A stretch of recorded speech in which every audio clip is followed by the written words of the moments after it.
বাংলাদেশ গদ্দারি করছে, বাংলাদেশ চাইছে ভারত টুকরো টুকরো হোক, এই বক্তব্য আমরা সাম্প্রতিক সময় দেখেছি, আজ তাক বাংলার দর্শকরাও দেখেছে।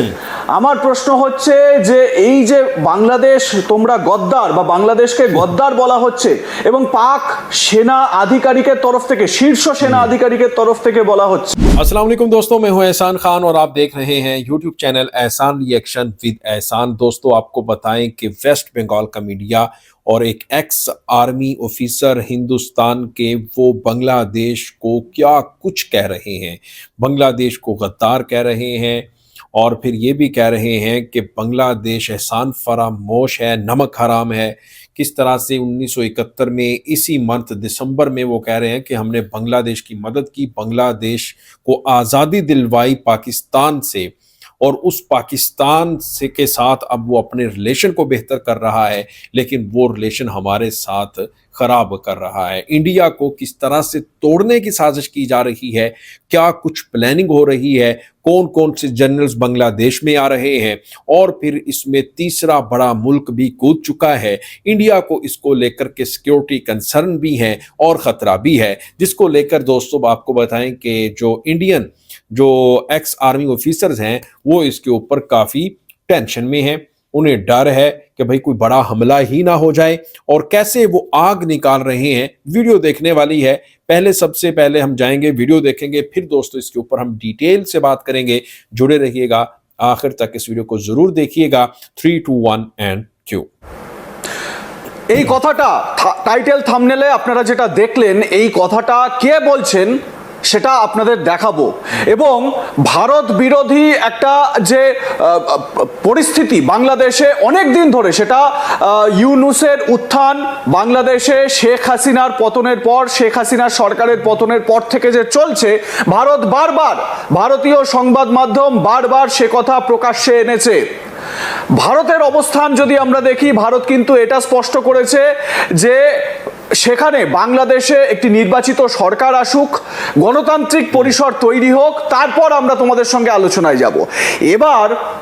এবার বাংলাদেশ টের পেল যে পাকিস্তানকে মাথায় করে, যে পাকিস্তানকে সঙ্গে নিয়ে ভারত বিরোধী প্ররোচনা তারা দিয়ে যাচ্ছে দিনের পর দিন, সেই পাকিস্তানের একজন শীর্ষ সেনা আধিকারিক, তিনি কে সেটাও আপনাদের দেখাবো। তিনি গদ্দার বলছেন। কিভাবে গদ্দার বলছেন, কেন গদ্দার বলছেন, আমরা বিস্তারিত আলোচনার জন্য আজকে স্টুডিওতে যাকে পেয়েছি, তিনি প্রতিরক্ষা বিশেষজ্ঞ RK শ্রীবাস্তব স্যার। স্যার, আপনাকে স্বাগত আজ তাক বাংলায়। আমি যিনি এই বক্তব্য রেখেছেন তার বক্তব্য তো আমি শোনাবই, আমাদের দর্শকদের সেটা দেখাবই, কিন্তু তার আগে আপনার কাছে আসি। এই যে কথাটা বাংলাদেশ গদ্দারি করছে, বাংলাদেশ চাইছে ভারত টুকরো টুকরো হোক, এই বক্তব্য আমরা সাম্প্রতিক সময় দেখেছি, আজ তাক বাংলার দর্শকরাও দেখেছেন। আমার প্রশ্ন হচ্ছে যে এই যে বাংলাদেশ তোমরা গদ্দার বা বাংলাদেশকে গদ্দার বলা হচ্ছে এবং পাক সেনা আধিকারিকের তরফ থেকে, শীর্ষ সেনা আধিকারিকের তরফ থেকে বলা হচ্ছে, আপনি প্রথমে পুরো বিষয়টা কিভাবে দেখছেন? ইকুয়েশনটা কিভাবে চেঞ্জ হচ্ছে বা আদৌ চেঞ্জ হচ্ছে নাকি?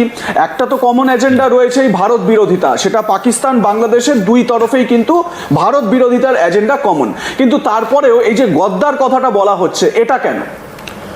শেখ মুজিবুর রহমানকে গদ্দার বলা হলো, উনি কি একলা ছিলেন? মৌলানা ভাসানী কে, তাজউদ্দিন কে, লক্ষ লক্ষ লোক যারা 1971 যারা মুক্তিযুদ্ধ করলেন, ওরা কারা? ওরাও গদ্দার। আজকে তো বাংলাদেশ একটা সার্টিফিকেট পেয়ে গেল। এরা কি মীর জাফরের সন্তান? বাংলাদেশের 17 কোটি ভাই বোনরা মীর জাফরের সন্তান। কে বলছে? আমাদের মাটি থেকে, আমাদের মাটির কণ্ঠস্বর থেকে এরকম কোনো দিন আমরা কথা বলিনি।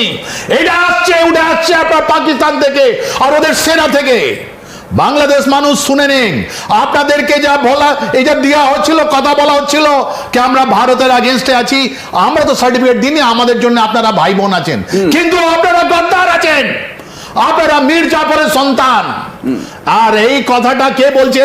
পাকিস্তান আর্মি। বারবার আপনাকে বলে দিচ্ছি, কে বলছে? দিল্লি নয়, পিন্ডি নয়, এবার বাংলাদেশ ফার্স্ট। তাহলে আপনার কাছে যদি একটা ভিডিও থাকে বুঝে দিন কি বাংলাদেশ पाकिस्तान जिंदाबाद तो दोस्तों हमें- आपने ये हमें वीडियो एक- देखी है किस तरह से जनाब अब वेस्ट बंगाल का मीडिया और फिर वहां पर बैठे हुए एक्स आर्मी के जो एनालिस्ट हैं वो इसके ऊपर बात कर रहे हैं और कह रहे हैं कि देखिए बांग्लादेश गद्दार है।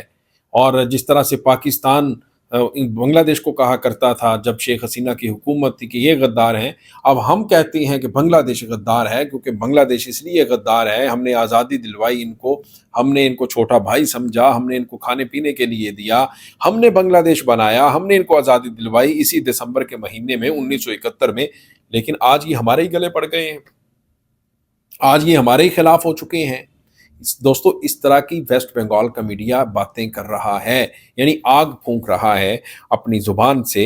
और देखें वो जो प्रोफेसर मोहम्मद यूनुस है, असल में वो उनके खिलाफ भी बात कर रहे हैं कि प्रोफेसर यूनुस किस तरह से 7 सिस्टर को टुकड़े करने के उसके ऊपर है, जोर पर है। और बांग्लादेश, पाकिस्तान, चाइना ये मिलकर कुछ कर सकते हैं 7 सिस्टर में। और वो कह रहे हैं कि देखें जो 7 सिस्टर है, और फिर इसमें एक आसाम 1992 में दोस्तों आपको याद होगा वो वाकया जब टूटने के करीब था आसाम, लेकिन बांग्लादेश ने ऐसा नहीं होने दिया क्योंकि बहुत सारे सेपरेटिस्ट ग्रुप हैं 15 से 20 के करीब 7 सिस्टर्स के अंदर दोस्तों। तो वो क्या करते थे, पहले हमला करके बांग्लादेश में आकर छुप जाते थे, फिर उसके बाद बांग्लादेश की सिक्योरिटी ने ऐसा नहीं होने दिया, बांग्लादेश की फोर्सेस ने, और उनको ऐसा मतलब उनको मौका नहीं मिला बाद में, यानी अब से कुछ 10-15 साल से। तो अगर बांग्लादेश चाहे ये सब कुछ कर सकता है लेकिन नहीं कर रहा, इसीलिए उनको खतरा है, डर है कि प्रोफेसर यूनुस 7 सिस्टर को लेकर के कुछ नई गेम ना डाल दें। इसीलिए वो गालियां निकाल रहे हैं, इसीलिए वो उनको तकलीफ भी है कि पाकिस्तान के साथ हाथ मिला लिया है। फिर पाकिस्तान के जो जनरल्स हैं वो बांग्लादेश के सफ़र पर आते हैं, बांग्लादेश में आकर वो मीटिंग्स करते हैं। फिर बहुत सारे जो वेपन्स हैं बांग्लादेश अब इंपोर्ट कर रहा है। शेख हसीना के दौर में आपको दोस्तों पता था कि जो बांग्लादेश है वो इंडिया से मोस्टली वेपन्स लेने की बात होती थी, लेकिन अब पाकिस्तान से JF-17 फाइटर जेट, बाकी गोला बारूद एमुनेशंस जिसको कहते हैं वो भी पाकिस्तान से जा रहा है। इसी तरह आप J-10C जो चाइना से पाकिस्तान ने ले रखा है वो सेम टेक्नोलॉजी बांग्लादेश $2 बिलियन की चाइना से, यानी वो ही फाइटर जेट वो ही विमान ले रहा है जिसने इंडिया की ऐसी तैसी फेर के रख दी थी, इंडिया को धूल चटा के रख दी थी, यानी J-10C। फिर यूरो फाइटर टाइफोन, और इसी तरह बैरक्टार TB2 ड्रोन, अटैक ड्रोन, ये सब के सब जो बांग्लादेश देखें अपनी एयरफोर्स को भी मजबूत कर रहा है। इसको लेकर के पाकिस्तान के साथ जो दोस्ती है ये इनको अब अच्छी नहीं लग रही, जिसकी वजह से इनकी जो चीखें हैं दोस्तों वो आप आए रोज टीवी प्रोग्राम के अंदर सुनते हैं, देखते हैं। और इनको यही मसला है और कोई मसला नहीं। अब गद्दार गद्दार गद्दार, अच्छा ये कौन होते हैं अभी गद्दार कहने वाले? क्या ये सर्टिफिकेट टीवी के ऊपर बैठकर बांटते हैं, ये गद्दार है, वो गद्दार है, ये गद्दार है, वो गद्दार है? भाई आप कौन होते हो ये कहने वाले? कभी यूनुस को कहते हैं, कभी यूनुस सरकार को कहते हैं। प्रोफेसर यूनुस का तो उसामा बिन लादेन के साथ भी ताल्लुक था। और शर्म करो भाई, इतना इंटेलेक्चुअल बंदा है, वो हीरो है, वो एक नोबेल प्राइज विनर है, दुनिया उसकी रिस्पेक्ट करती है। आप कभी उसको दहशतगर्द कह देते हैं, कभी कट्टरपंथी कहते हैं, कभी उसको सेपरेटिस्ट ग्रुप का सरबराह कह देते हैं, कभी कुछ, जो दिल में जो मुंह में आता है वो कह देते हैं। दोस्तों आपका क्या कहना है? आप भी दिल खोलकर कमेंट सेक्शन में बताइएगा। मिलेंगे आपसे नेक्स्ट वीडियो में, तब तक के लिए अल्लाह हाफिज।